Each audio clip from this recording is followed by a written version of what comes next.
Bonjour à tous et à toutes et bienvenue dans l'émission Parentalité, on en parle. Aujourd'hui, nous allons avoir un thème bien particulier et très peu connu encore.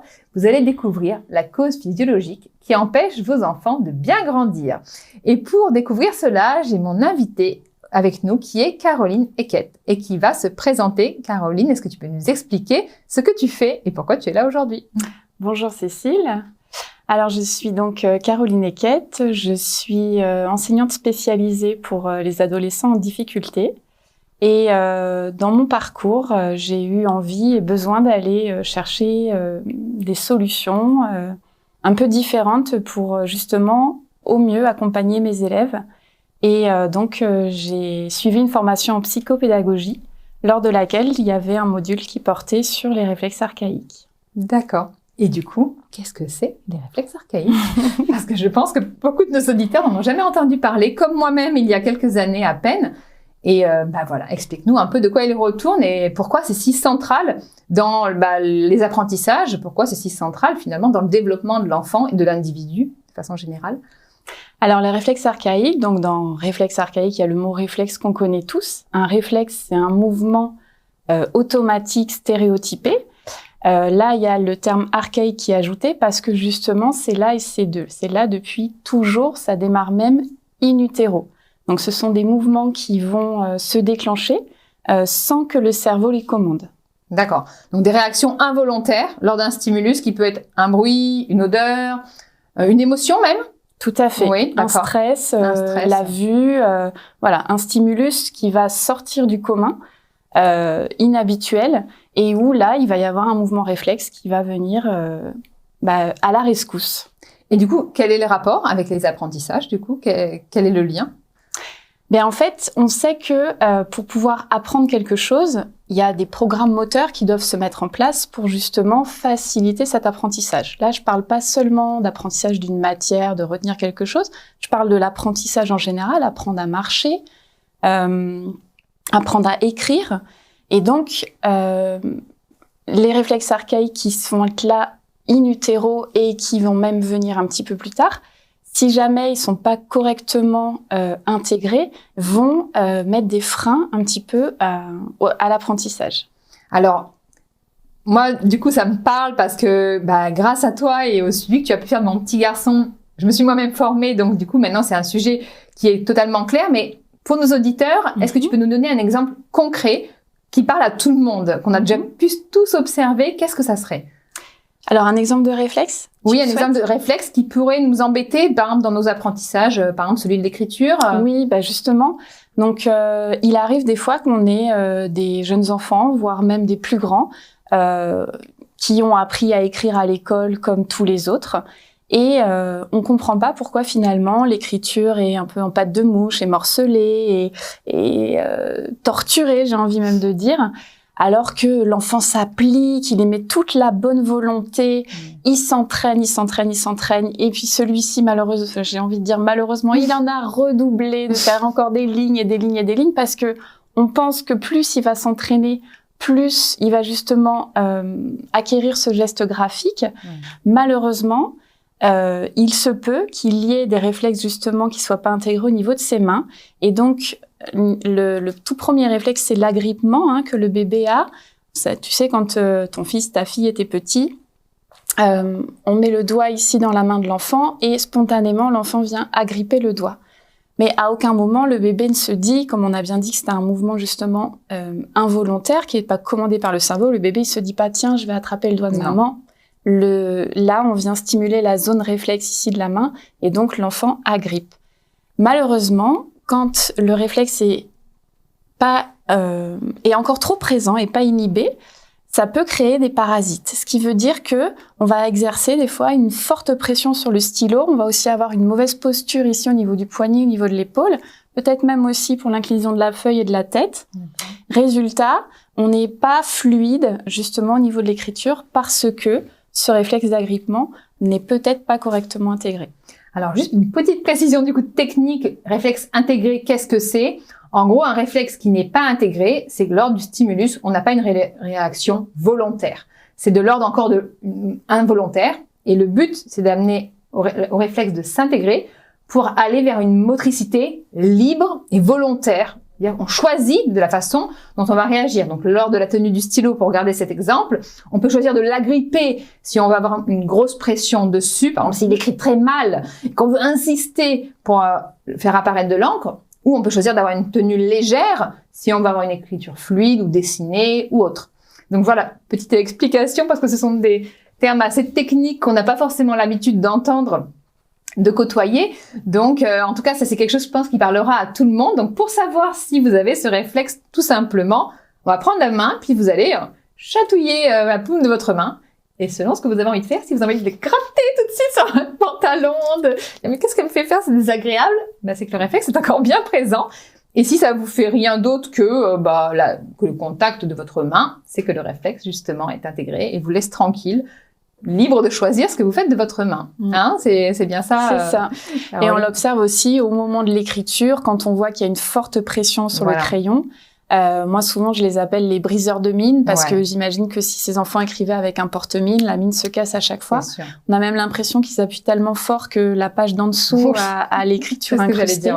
Donc ça, c'est assez révélateur de réflexes des mains non intégrées. Et puis du coup, ça va créer de la fatigue aussi, musculaire, parce que du coup, c'est une crispation et quelque chose qui va énormément, même peut impacter juste tout le bras et comme on dit, même peut-être le dos, en fonction de la posture qu'on va prendre pour compenser. Et puis dans tous les cas, quelque chose qui va pas être agréable. Non, c'est ça. Ça crée énormément de fatigue parce que faut savoir que dans ce cas-là, l'enfant il mobilise 2 fois plus d'énergie que l'autre, puisque justement, il compense. Ouais, donc c'est là où le cerveau et le corps est merveilleux, c'est que ça s'adapte.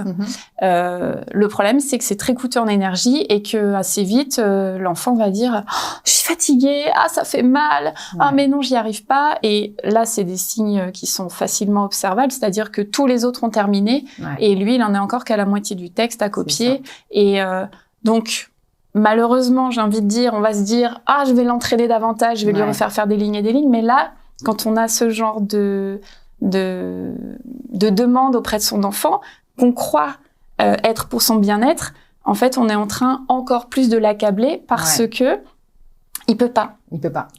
C'est pas qu'il veut pas, mais c'est que réellement, il peut pas écrire aussi vite que les autres, aussi bien. Et donc là, au niveau de l'estime de soi pour l'enfant, c'est dur parce qu'il se rend compte qu'il va pas aussi vite, il se rend compte que c'est sale, qu'il a raturé, que c'est des pattes de mouche. Et en plus, on lui en refait faire le double en se disant, il va finir par y arriver. C'est terrible, quoi. Un réflexe non intégré, c'est vraiment comme un petit caillou dans la chaussure. Donc, il y a le petit caillou dans la chaussure, on marche quand même, mais ça fait mal. Mais on arrive à marcher, mais ça fait mal. Et quand on arrive à retravailler ce réflexe, à l'intégrer, on enlève le petit caillou de la chaussure et là, tout d'un coup, j'écris mieux. Ça va bien. Tout de suite, ça se débloque. Donc déjà, parents, quand votre enfant s'il y a des situations ponctuelles, on est d'accord que c'est pas forcément une alerte à avoir. Mais si de façon répétée, votre enfant vous dit qu'il fait de son mieux et qu'il n'arrive pas au résultat attendu de votre part ou de la part de l'enseignant, c'est peut-être une piste que vous pouvez explorer en tout cas. C'est un peu comme si vous demandiez à un aveugle de voir, vous auriez beau crier dessus, le menacer, il pourra pas voir. C'est du même ordre, On a beau le menacer, on a beau dire non mais à force d'être face à des images, tu vas voir. Non, il restera aveugle. Tant qu'il n'aura pas retrouvé la vue, on pourra pas. Donc c'est ça. Et maintenant, est-ce que tu peux nous dire comment en fait, déjà, comment savoir exactement à quel moment s'orienter vers cette pratique pour aider notre enfant, et aussi comment mettre toutes les chances de notre côté pour que notre enfant ait le moins de réflexes non intégrés possible. C'est ça qui nous intéresse. Alors ça, ce sont des vastes questions.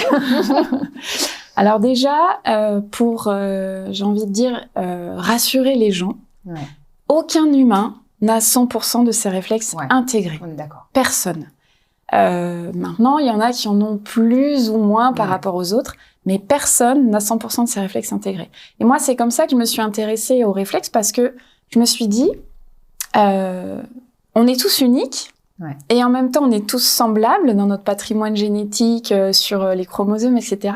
Et donc, je me suis interrogée quand j'ai vu mes élèves en difficulté. Je me suis dit, mais comment ça se fait que on a tous appris à lire, à écrire de la même façon on est tous physiologiquement justement composé à peu près de la même chose. Et comment ça se fait qu'il y ait des enfants qui aient des difficultés d'écriture, des difficultés de lecture, des difficultés émotionnelles, Oui, aussi. Ouais. la posture. Pourquoi il y en a qui continuent de faire pipi au lit alors que normalement ça devrait être terminé. Donc moi, c'est vraiment par cette entrée-là que je me suis questionnée en me disant mais pourquoi? Et c'est vraiment en découvrant les réflexes archaïques et comment ils s'intègrent et justement les répercussions que là j'ai compris que c'était ça, c'était le fameux petit caillou dans la chaussure qui est là et qui nous empêche de bien grandir. Donc dans un premier temps, ce qui va impacter les réflexes archaïques, ça va être déjà la grossesse de la maman. D'accord. Donc là, l'idée, c'est d'avoir une grossesse la plus sereine possible, sans stress, avec du repos, être vraiment à l'écoute de soi. Si on se sent bien et qu'on a envie de travailler, d'être active, allons-y. Mais vraiment la grossesse, j'ai envie de dire, la plus idéale possible pour que bébé qui est à l'intérieur se sente aussi très bien. À l'aise, Donc ça, c'est un premier point important. Le deuxième point important qui va aussi énormément conditionner le réflexe, c'est le moment de l'accouchement. D'accord. L'idéal, ça serait un accouchement le plus naturel possible. Maintenant, c'est pas donné à tout le monde. Non. Il y a des fois des besoins justement d'avoir une césarienne parce que le bébé ou la maman sont en souffrance et donc dans ce cas-là, quand l'équipe médicale le décide, il n'y a pas à hésiter, on est bien d'accord. Mais dans l'absolu, si c'était possible un accouchement naturel, ça serait le mieux parce que c'est vraiment au moment de l'accouchement qu'il y a énormément de réflexes qui sont vraiment importants le jour même de l'accouchement, pendant l'action, qui vont justement émerger. Donc ce moment de l'accouchement-là, il est assez central, important. Et on sait que un accouchement trop lent, un accouchement trop rapide, un accouchement, si on a dû avoir recours au forceps, à la ventouse, ça va générer des choses, ça aura des répercussions sur les réflexes. D'accord. Oui, donc en fait, de façon générale, on pourrait le résumer en disant, plus on a un mode de vie, un développement et un mode de vie proche du naturel, et plus on a de chances d'avoir de réflexes intégrés. Exactement. En termes d'alimentation, en termes de rythme de vie, de sédentarité et de stress aussi, bien sûr, tout ça, ça va avoir un impact. Et même dans la première année de vie de l'enfant aussi, au niveau de la motricité, sur la façon dont il va être stimulé. D'accord. Donc, évitons toutes les choses trop artificielles. Évitons le Yupala. Alors, c'est même pas évitons, c'est qu'il y a plein de pays dans le monde où c'est interdit. On sait déjà qu'au niveau de la motricité, ça fait plus de dégâts que de bien-être parce que on se dit, le parent se dit, alors nous, on continue de les vendre encore, mais vraiment, faudrait pas, parce qu'on se dit, le bébé, il peut bouger, il est content. Sauf qu'en fait, il est pas prêt. Il n'est pas encore prêt à être dans cette station debout. Et quand on met bébé dans le Yupala, on se dit, oui, ça va lui développer ses muscles pour le préparer à marcher. Mais en fait, il n'est pas prêt du tout. Il a besoin de passer par d'autres étapes. Et c'est parce qu'il va passer par ces autres étapes qu'il va structurer ses réflexes. Et que oui, ça va le préparer à la marche. Mais le Yupala, quand on met bébé dans le Yupala, il est là comme ça, et il a le buste en avant.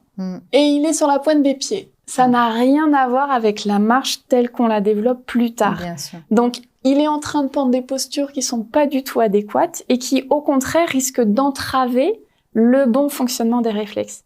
Et il faut savoir que les réflexes archaïques, ils sont importants parce que c'est eux qui vont, après, une fois qu'ils seront intégrés, en général, c'est aux 3 ans de l'enfant que la majorité sont intégrés, ils vont conditionner justement les bonnes connexions neuronales pour les autres mouvements qui seront plus volontaires.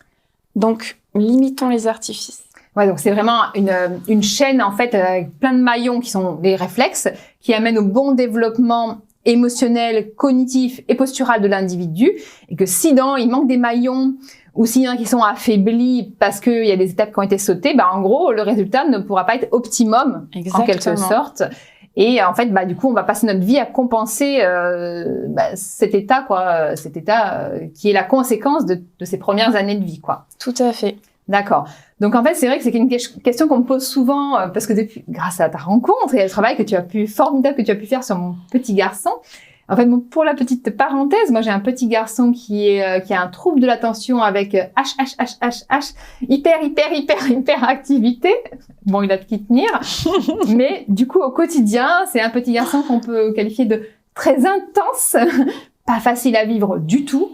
Et c'est vraiment dans une recherche en tant que mère de trouver la cause de ce comportement que j'ai aussi découvert les réflexes, que j'ai rencontré Caroline, qui a fait un travail formidable avec lui, qui nous a changé la vie, vraiment. Je remercierai jamais assez. Merci. Autant pour lui que pour nous, parents. Là, vraiment, en tant que mère, je parle. Et c'est vrai que souvent, une question qu'on me pose, maintenant que je suis formée, c'est de dire, à quel âge, en fait, on peut faire ça? Donc, à tout âge. À tout âge. À tout âge. C'est ça, c'est la bonne nouvelle quand même. On peut les observer, les remodeler, ça s'appelle comme ça, mais en gros, travailler dessus pour leur permettre de s'intégrer et de nous laisser tranquilles quand nous n'en avons pas besoin, en quelque sorte. Exactement. Et aussi, souvent, une approche qui peut faire peur en disant « mais moi, j'y crois pas ». Alors, est-ce que tu peux nous en dire un peu plus? C'est pas une question d'y croire ou pas y croire, là. Pour le coup, c'est totalement mécanique. Est-ce que tu peux nous expliquer un peu comment ça se déroule, un accompagnement sur les réflexes? Qu'est-ce qui fait qu'en fait, ça va marcher pour tout le monde? Alors en fait, les réflexes, effectivement, quand ils sont intégrés, donc normalement, on va dire, chez le commun des mortels, aux 3 ans de l'enfant, les réflexes sont inhibés. Ça veut pas dire qu'ils disparaissent, ça veut dire que c'est comme s'ils étaient rangés dans un tiroir du cerveau, et ils sont toujours là, et ils vont ressurgir en cas de besoin. Donc en cas de stress, ils arrivent un petit peu comme des anges gardiens, c'est-à-dire que si tout à l'heure on marche toutes les deux, et que je ne vois pas la marche et que je trébuche, eh ben, je vais avoir mon réflexe du parachute qui va ressurgir. Donc, le réflexe du parachute, c'est le fait que, naturellement, spontanément, mouvement réflexe, je vais venir mettre mes mains devant pour me réceptionner.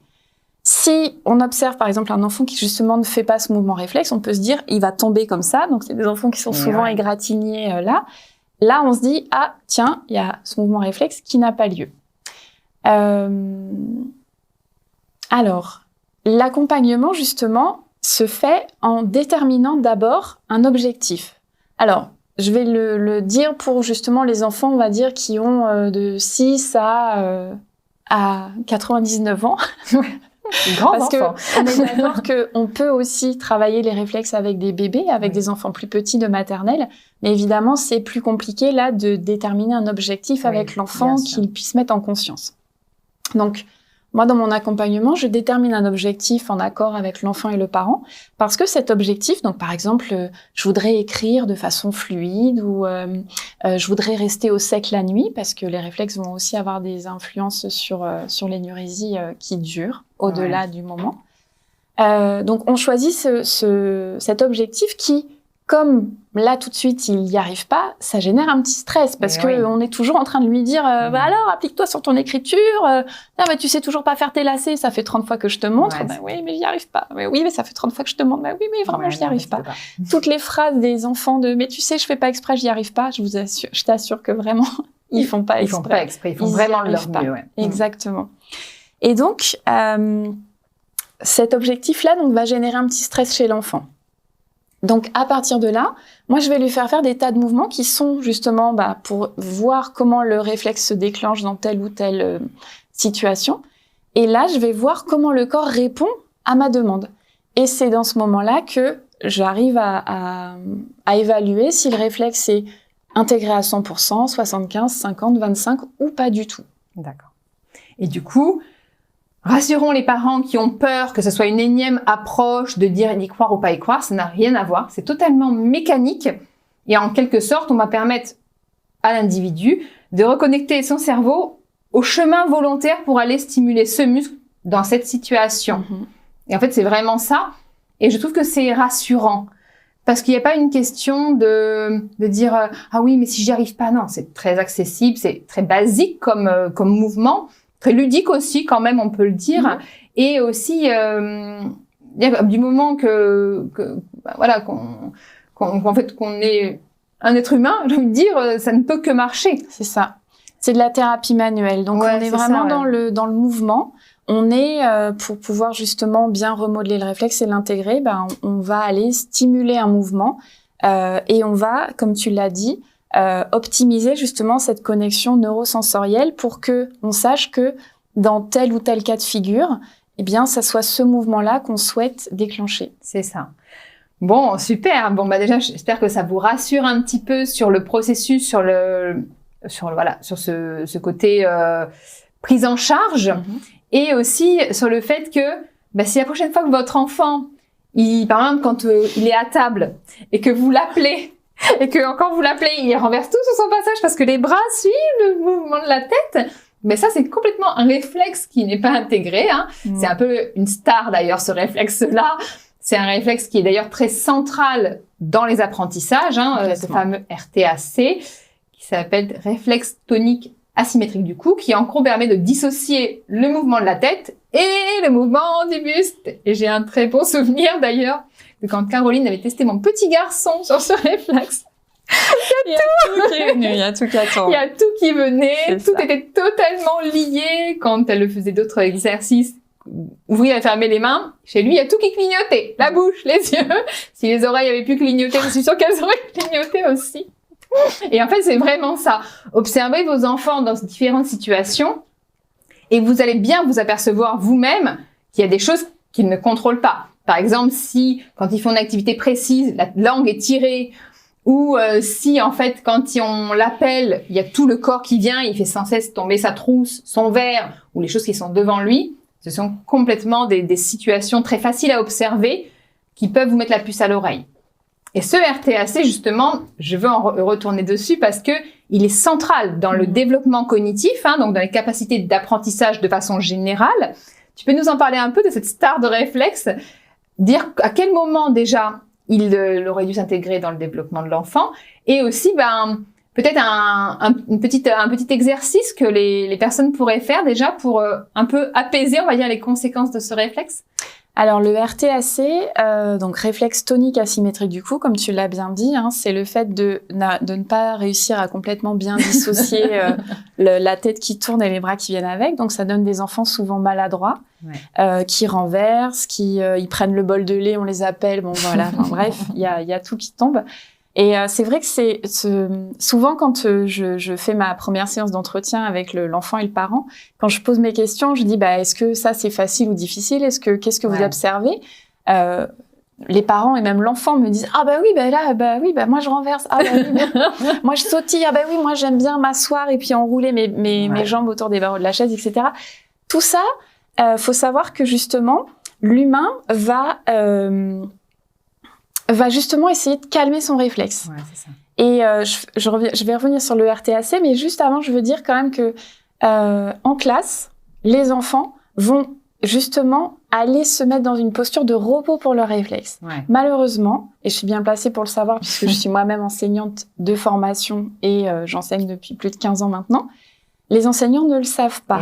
Et donc, un enfant en classe va aller se mettre dans une posture ou même à la maison, à table, etc. pour pouvoir dire, OK, là, dans cette posture-là, mon réflexe est mis au repos. Ouais. Malheureusement, donc ça, c'est quand un réflexe n'est pas intégré. Malheureusement, en classe, l'enseignant, il se dit, oh là là, il est affalé, il est avachi, ça va lui faire mal au dos. Et puis, c'est pas une tenue, on est quand même à l'école, donc on se met bien, on s'assoit bien. Et résultat, l'enseignant reprend l'enfant lui disant « Assieds-toi bien, mets tes 2 pieds au sol » parce qu'on dit que la position, effectivement, et c'est vrai, optimale pour l'apprentissage, c'est bien assis, les pieds au sol. Du coup, naturellement, et ça c'est aussi un mouvement réflexe, la tête se redresse, donc je suis disponible pour écouter. Sauf que moi, si j'ai mon petit réflexe ici, au niveau du dos, qui est pas intégré, je vais avoir tendance à gigoter du coup sur ma chaise parce que mon réflexe là est stimulé. Et en plus, la maîtresse après ou le maître va me dire « Arrête de bouger ». Mais sauf que là, moi, tu es en train de me mettre dans une posture où mon réflexe est stimulé, alors que quand j'étais avachie là tout à l'heure comme ça, il était au repos. Donc c'est double peine quoi. C'est pas une défiance envers l'enseignant. C'est vraiment une position de repos dans laquelle mon réflexe est au calme. Ça, c'est super important de le retenir. Donc, laissons nos enfants tranquilles. Si possible. Autant que possible, bien sûr. C'est pas pour ça que tout est OK. C'est pas pour ça qu'il faut pas les aider à évoluer. Mais arrêtons de vouloir traiter les symptômes et occupons-nous de la cause, en fait, pour vraiment, en profondeur, les libérer de ces postures qui nous dérangent et qui, effectivement, ne sont pas toujours adaptées. On est d'accord. Mais arrêtons, de se focaliser sur les symptômes qui, on l'a vu tout à l'heure, sont vraiment énergivores à compenser. Et toute cette énergie qu'il va mettre à compenser ce réflexe ne sera pas disponible pour les apprentissages, ne sera pas disponible non plus pour peut-être les relations, pour la gestion émotionnelle, enfin tout ce que implique le quotidien, quoi. Et donc le RTAC, donc vraiment très important dans l'apprentissage. Donc c'est le réflexe qui fait que quand on va tourner la tête chez bébé, donc bébé va tourner la tête sur le côté et il va faire un peu comme le DAB là, bien connu. Et il va venir ici, donc tendre une jambe, il va se mettre un peu dans cette position-là. Évidemment, ça dure pas, mais on le constate assez souvent chez les petits. Quand le réflexe justement donc ne s'intègre pas ou reste encore un petit peu trop présent, ça va justement générer des difficultés d'apprentissage par rapport justement à la dissociation droite-gauche. Normalement, on doit être latéralisé. Ouais. On sait que le cerveau gauche va plutôt conditionner la motricité à droite, le cerveau droit va plutôt conditionner la motricité à gauche. Et là, du coup, on a du mal à croiser la ligne médiane et on sait pas trop. Et du coup, je sais plus trop où est ma main droite, ma main gauche. J'ai du mal à m'organiser sur une feuille. Et ça peut aussi générer des troubles dans la lecture. Donc, je reste au conditionnel parce qu'évidemment, il n'y a pas, c'est multifacteur. Il n'y a pas tout chez l'enfant et tant mieux. Mais il y a plusieurs petits points qui peuvent venir. Et c'est d'ailleurs un réflexe qui est très, très, très, très souvent identifié chez les enfants qui ont de la dyslexie, de la dysorthographie et tous ces troubles 10 qui leur pourrissent la vie, hein, soyons francs.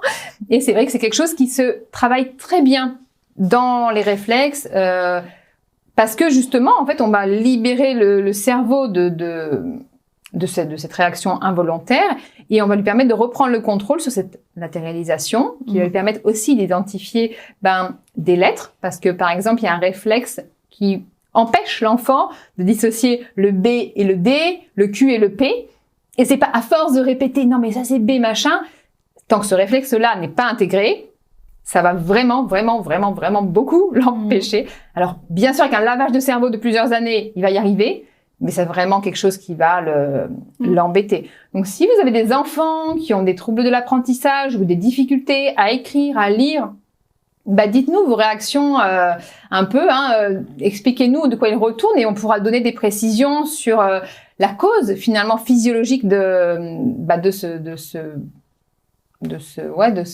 retard. J'aime pas le mot retard parce que c'est même pas de l'ordre du retard, de cette incapacité finalement à faire ce qu'on leur demande. Et c'est vrai que je trouve que c'est porteur d'espoir parce que c'est pas une fatalité. Moi, c'est ce que j'ai vraiment apprécié en tant que maman, c'est qu'en fait, on n'est pas obligé de subir ça toute sa vie. On peut vraiment agir dessus, autant pour l'enfant, pour qui c'est vraiment un calvaire, que pour les personnes qui l'accompagnent, ça c'est également un calvaire. Je suis bien placée pour le savoir. Et de dire, en fait, c'est pas une fatalité. C'est ça. On peut vraiment agir dessus. Moi, j'ai toujours été bluffée de la rapidité avec laquelle ça agit aussi. C'est pas au bout de 6 mois, on peut espérer. Quand j'avais amené mon petit garçon voir Caroline, au bout de la première séance, enfin, entre la première et la deuxième, on a déjà vu des changements, un apaisement émotionnel qui était gros problème à la maison et en me disant, il y a quelque chose qui cloche. Non, en fait, on a juste commencé déjà à travailler ces réflexes qui l'embêtaient. Et de dire toute la vie, arrêtons d'essayer de compenser ces comportements, ces addictions aussi d'ailleurs, des choses comme ça, l'addiction au sucre ou des comportements impulsifs ou autres, et allons à chaque fois travailler sur la cause pour vraiment s'en libérer. C'est ça un peu quand même le processus, la démarche globale de ce réflexe. Un petit conseil pour les enseignants, ça serait quoi ? Avec cette expérience, ce recul, qu'est-ce que tu aimerais partager comme message aux enseignants ? Quelle petite alarme ils pourraient avoir ? Quelle serait la petite astuce qui pourrait faire changer la donne en classe pour eux ? Alors, moi, j'aurais envie de leur dire, surtout aux enseignants de maternelle et aussi, du coup, aux enseignants de primaire, surtout, privilégier un maximum tout le côté moteur, toute la partie sport. On sait qu'en maternelle, on doit faire de la motricité quotidiennement. Ouais. C'est hyper important parce que c'est justement dans ces moments de motricité que les enfants vont pouvoir bouger et donc expérimenter et être dans leur corps. Les réflexes, ils viennent s'intégrer aussi grâce au jeu, grâce au mouvement. C'est pour ça que je disais tout à l'heure que quand bébé, dans sa première année de vie, était trop dans un transat ou surtout pas dans les coussins tout mous, là. Nous, on se dit, nous, on en rêverait presque adulte de se mettre dans le gros truc tout mou, tout moelleux. Mais nous, peut-être. Mais le bébé, surtout pas. Un bébé, lui, il a besoin de se mettre dans le tonus. Ouais. Donc, surtout pas d'artifice. C'est pour ça qu'on revenait à dire le côté le plus naturel. Donc, pas d'artifice. Besoin de justement pouvoir tester cette motricité, tester ces petits moments de bercement. Donc, le bébé, pas d'artifice. Et le petit, du mouvement, dans la cour, des jeux, qu'il puisse courir, faire du toboggan. Enfin, voilà, expérimenter par son corps, justement, un maximum. Et aussi aux enseignants de CP jusqu'au CM2. Je sais que les programmes sont chargés, je suis bien placée pour le savoir, je suis passée par là. Je sais que souvent, les enseignants ne sont pas toujours à l'aise avec la partie EPS. Et pourtant, les enfants en ont énormément besoin. D'autant plus qu'aujourd'hui, nos enfants font beaucoup moins de sport que quand nous étions enfants. On les laisse moins aller à l'école en vélo ou en marchant comme nous, on a pu le faire petit. Donc, ils sont beaucoup moins dans leur corps, ils sont beaucoup moins stimulés justement physiquement, corporellement. Et ça se répercute énormément parce que, en tout cas, moi je me rappelle que quand moi j'ai été élève, il n'y avait pas tous ces troubles 10, il y en avait, mais pas énormément. Et aujourd'hui, on en a tous 3, 4, 5, 6 par classe. Donc, c'est bien qu'il y a quelque chose qui manque justement au niveau de cette activité corporelle. Donc même, en fait, ce qu'on est en train de me dire, c'est que la présence d'écran qui renforce la sédentarité, c'est un peu la double peine parce qu'il y a le côté peut-être addictif qui va se développer. Il y a aussi le côté physiologique où l'enfant ne va pas pouvoir intégrer ses réflexes, les stimuler et avoir du coup une pleine maîtrise de ses mouvements au moment où c'est nécessaire, quoi. C'est ça aussi qui se passe, hein. C'est la surenchère de cette sédentarité à laquelle on est tous finalement sujets quand même, hein. Même les adultes, on est de plus en plus sédentaires et voilà. Et c'est vrai que si on a ce message de dire on remet du mouvement et on arrête de pointer du doigt ce mouvement comme quelque chose de négatif. Tout à fait. Parce qu'un enfant qui bouge, voilà, un enfant qui bouge, ça va être quand même vu de façon assez négative. Alors je peux comprendre que quand on a un groupe classe, c'est pas évident de gérer ça, mais il y a des classes flexibles qui se mettent en place avec du mouvement lié à l'apprentissage, avec des bureaux vélos ou avec des assises sur des ballons ou la possibilité de travailler au sol ou un intermédiaire. Ça, c'est un bon moyen, un bon compromis quand même d'allier le côté motricité et le côté apprentissage tout en respectant une dynamique de groupe. Hein, on est d'accord que ça va vraiment dans ce sens-là et que ça favorise à la fois, c'est vraiment une éducation à la fois polymorphe qui permet de s'adapter aux besoins de chacun et à la fois aussi de respecter ce développement physiologique très central dans les capacités d'apprentissage émotionnel et cognitif, quoi. Hein. On est d'accord que ça, c'est... Et puis aussi, quand on voit bien que justement les enfants sont en train de plus trop écouter, de plus trop réussir à se concentrer, etc. Mais justement, au lieu d'essayer de se dire bon allez, il reste 10 minutes, on y va, mais si ils vont y arriver, ou justement là on s'englue, on n'y arrive pas, et puis les enfants ils en peuvent plus. Justement là, arrêtons. Moi je sais que ça m'arrive de le faire en classe. Quand je vois que ça commence à partir dans tous les sens, j'arrête. On se met debout, on fait des petits mouvements croisés. Donc là, on vient faire nos petits mouvements. On a différents petits mouvements qui vont justement redynamiser, restimuler. Et ensuite, ça nous permet de nous reconcentrer davantage. Alors, est-ce que tu peux nous donner par exemple 3 exemples de mouvements que des enseignants ou des parents, bon là c'est plus enseignants, après je vais poser une question pour les parents, que les enseignants pourraient faire justement avec leur groupe classe quand ils voient que ça part dans tous les sens, qu'il n'y a plus de concentration, que ça s'agite. Qu'est-ce qu'on met pause et on fait quoi? Alors, on peut mettre pause, on peut les mettre debout, on peut les faire s'étirer, tout en les faisant justement bien respirer, parce que ça aussi, c'est quand même vraiment super important de bien respirer. Donc ça, c'est une première chose, et d'ailleurs, ils vont être bien contents, et d'ailleurs, même si on les observe, les petits, ils le font naturellement, un enfant, il va aller faire ce qui va le détendre, ce qui va lui faire du bien. Donc, on peut faire ça. Ensuite, on peut faire justement des petits mouvements croisés. Donc, on est debout. On va venir ici, lever la jambe gauche et toucher avec la main droite. Ça, c'est assez intéressant parce que justement, on est en train de stimuler les 2 hémisphères du cerveau avec le haut et le bas du corps. Donc ça, c'est plutôt sympathique. Et ensuite, moi, je dirais qu'on peut faire un petit exercice où justement, on est assis, on peut mettre ses mains sur son ventre et on peut justement être sur cette respiration et pour vraiment ramener un petit peu de calme, un petit peu d'apaisement. D'accord, super. Maintenant, côté parents, quel serait le message, l'alerte, la petite astuce pour les parents qui sont épuisés par des comportements d'enfants parfois violents ou impulsifs ou qui ne tolèrent pas la frustration ou qui sont des enfants intenses, quoi. Enfin, qui vraiment, j'ai plein d'empathie pour tous ces parents-là parce que pour le vivre, je sais à quel point ça peut être difficile.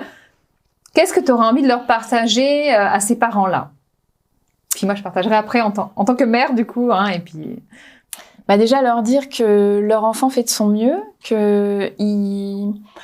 Alors, je sais que ça peut paraître particulier, mais les enfants ont besoin de frustration pour justement pouvoir bien grandir. Elle est plus ou moins bien acceptée selon l'évolution et l'âge qu'ils ont et justement le développement de leur cerveau, ça on le sait. Mais ils ont besoin de frustration. Un enfant frustré est un enfant qui va justement comprendre que on peut pas tout avoir, etc., etc. Leur dire que leurs enfants font pas exprès. Et puis leur dire qu'il y a encore une fois pas de fatalité, effectivement il y a des solutions. Ouais. Voilà. Alors moi, en tant que consultante en parentalité et que maman, il y a quelque chose que je voudrais ajouter, c'est aussi foutons-leur un peu la paix.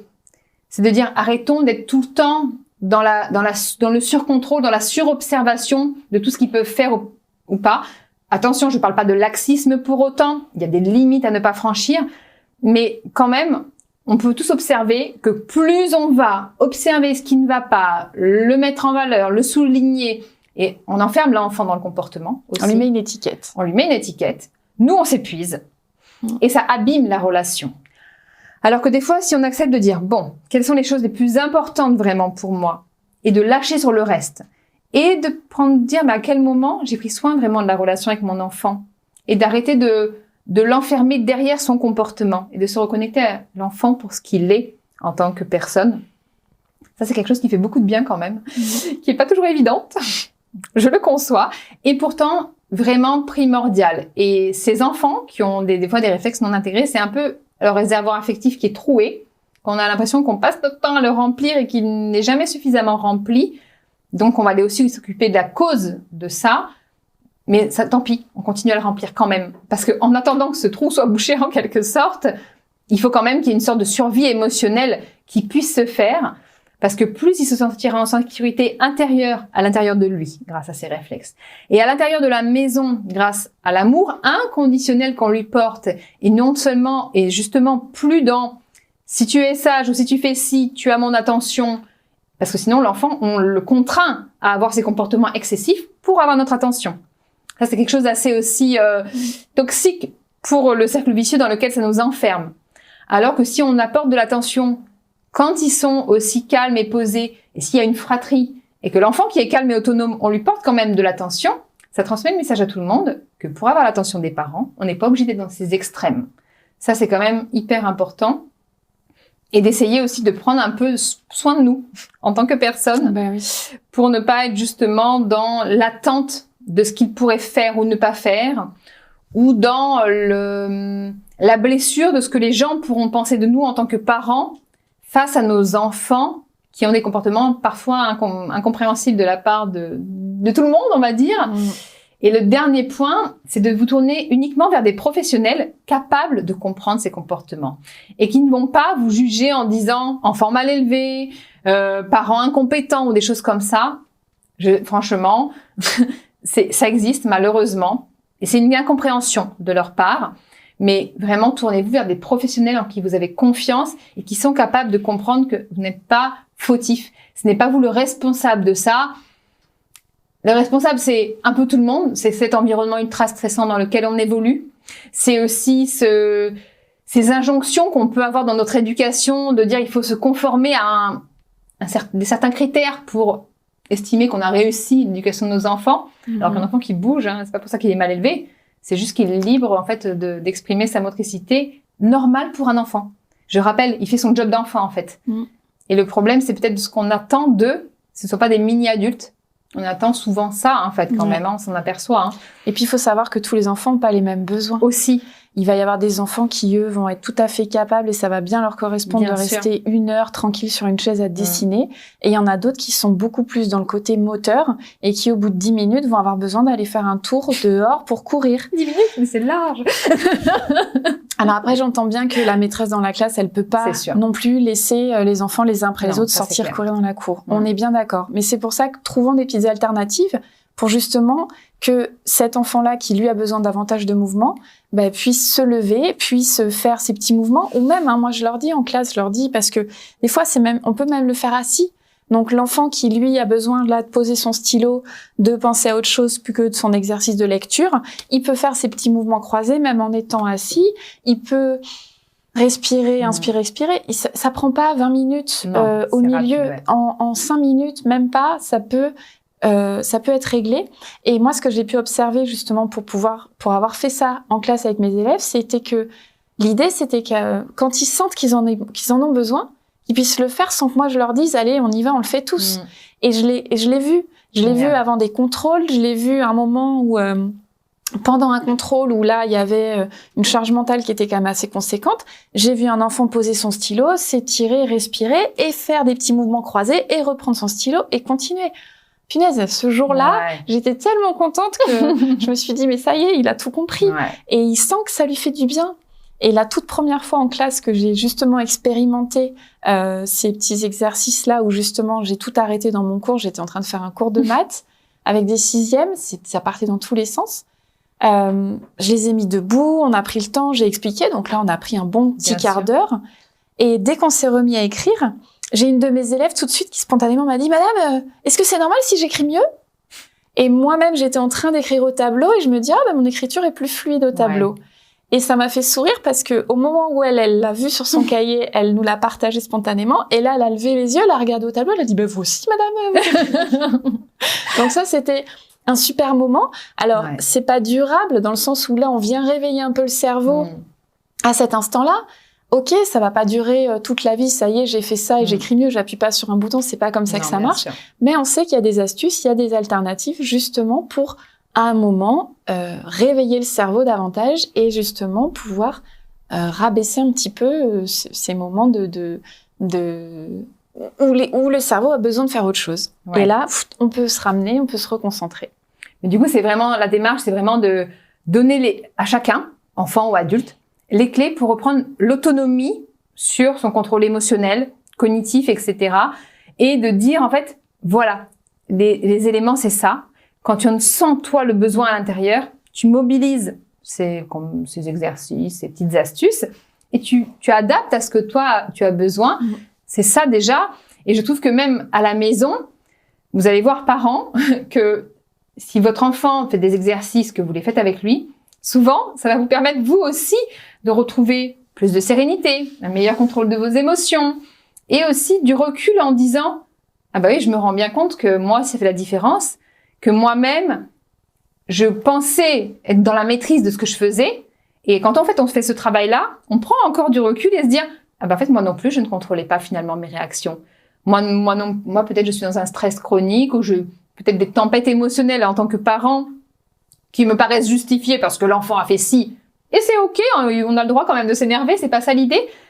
Mais de dire en fait que nous-mêmes, on est encore dans des moments où finalement on ne contrôle pas ce qu'on veut faire et on devient quelqu'un qu'on n'a pas forcément choisi d'être. Donc c'est rendre à chacun, finalement, c'est ça le processus, on est d'accord, on pourrait résumer comme ça, rendre à chacun les outils pour être libre d'être qui on a envie d'être à l'instant où on le décide. Et quand on arrivera à ça, mais c'est formidable, quoi. C'est sûr, et puis comment dirais-je, je vais reprendre l'histoire de mon petit caillou dans la chaussure. C'est le jour où ça y est, j'ai enlevé le petit caillou dans la chaussure et je marche et je cours et j'ai pas mal. C'est ça. Et j'ai plus d'entrave, en fait. Donc, c'est un moment quand même qui est plus appréciable parce que je marche et je cours sans m'en soucier et ça se fait de façon fluide. Et ça y est, j'arrive à écrire d'une façon plus fluide. Du coup, je suis fière de moi. Donc, quand on arrive à justement identifier les réflexes à remodeler et que ce travail se fait, Pour l'enfant, même pour le parent, c'est un moment de vraie joie et là où ça va contribuer à ce que l'estime de soi soit regonflée. Ouais. Et moi, 9 fois sur 10, j'ai des enfants qui disent à leurs parents, tu vois, hein, je t'avais dit que je le faisais pas exprès. Et là, tout d'un coup, on est dans la réussite. Ça fait du bien, ouais. Ça fait du bien. Alors, si certaines personnes veulent te contacter pour avoir ce suivi, pour faire ce travail, comment ils font ? Tu nous dis. Alors, j'ai un site sur Internet. On peut me trouver par Internet. On peut taper mon nom et mon prénom, Caroline Eckert. On peut aussi taper le nom de mon réseau, c'est Buldo, au pluriel. D'accord. Voilà. Et on peut taper Réflexe archaïque Martinique. On va me trouver aussi. Okay. Voilà. Ok, génial. Donc, si vous vous êtes reconnu dans ce qu'on a décrit, si vous aussi, vous avez envie d'aider vos enfants à traiter la cause et plus les symptômes, que vous-même adulte, hein, vous avez peut-être des addictions, des troubles du sommeil, du stress chronique ou plein d'autres choses encore, hein, on pourrait dire un manque de confiance en vous, hein, ça se travaille aussi avec les réflexes. On peut aussi, vous pouvez aussi le faire pour vous, pas forcément que pour vos enfants, et puis en fait redonner à chaque membre de la famille toutes les clés pour être qui il a envie d'être, heureux. Et justement utiliser toute cette énergie qui était faite pour compenser, à construire de nouvelles choses, à évoluer, à avancer, quoi. Ouais, ça serait vraiment... Les réflexes, ils vont venir concerner toutes les personnes qui ont plus ou moins des étiquettes et tous ces comportements où on va se dire, mais normalement, à son âge, il devrait savoir faire. Ouais. Normalement, à son âge, il devrait être propre. Normalement, à son âge, on rature pas. Normalement, on sait boutonner, on sait faire les lacets. Normalement, on est plus ouvert. Là, il est renfermé, il est comme ça. Ou même les enfants qui sont un petit peu les petits caïds, qui ont besoin de se faire remarquer, ça aussi. Donc ça, tous ces comportements qui sont observables. Ou alors, je comprends pas, il est gauche, il arrive pas à attraper un ballon avec les mains, il arrive pas à shooter. Donc il y a des tas de choses vraiment observables où on se dit, il le fait exprès, comment ça se fait ? Tout ça vient, pour la plupart du temps, de réflexes qui sont mal ou non intégrés. Ouais, bon, moi je trouve que c'est un beau message d'espoir quand même, hein. Et puis, quel bonheur quand en fait, on voit que très rapidement, on change. Moi, j'ai eu mon premier patient que j'ai commencé à suivre pendant ma formation, qui a un trouble dyslexique, et qui, en revenant à la deuxième séance, me dit déjà, mais en fait, fait 50% de fautes en moins, reprend le plaisir de lire, l'écriture qui s'est déjà améliorée. Enfin, c'était quelque chose d'absolument magique, quoi. Quand on a des parents qui ont des enfants qui sont collés à eux, qui ont du mal à se séparer, toute nouvelle situation est une source d'immense stress, et qui, après une séance seulement, déjà retrouvent le plaisir de découvrir de nouvelles personnes, de nouveaux environnements. Mais pourquoi passer à côté de ça, quoi? C'est vraiment... ça fait vraiment plaisir, quoi. C'est ça, parce que les réflexes, ils viennent, une fois qu'on les intègre, ils viennent travailler sur la posture, ils viennent travailler sur la cognition et ils viennent aussi travailler sur les émotions. Ouais. Eh génial. Franchement, merci pour cette découverte. Merci pour cette volonté d'avoir voulu comprendre la cause et d'avoir pu le mettre à disposition, du coup, de plus de personnes aux Antilles, parce que c'était très peu connu, voire pas du tout. Et ensemble, on va continuer de faire rayonner les réflexes aux Antilles. Il y en a bien besoin, et rendons-le accessible au plus grand nombre, parce que c'est vraiment quelque chose de formidable. Avec plaisir. Merci beaucoup, Caroline. Merci à tous pour votre présence sur cette émission comme pour les autres. Et je vous dis à la prochaine émission qui traitera de l'orientation des jeunes vers une carrière professionnelle. Bonne fin de journée.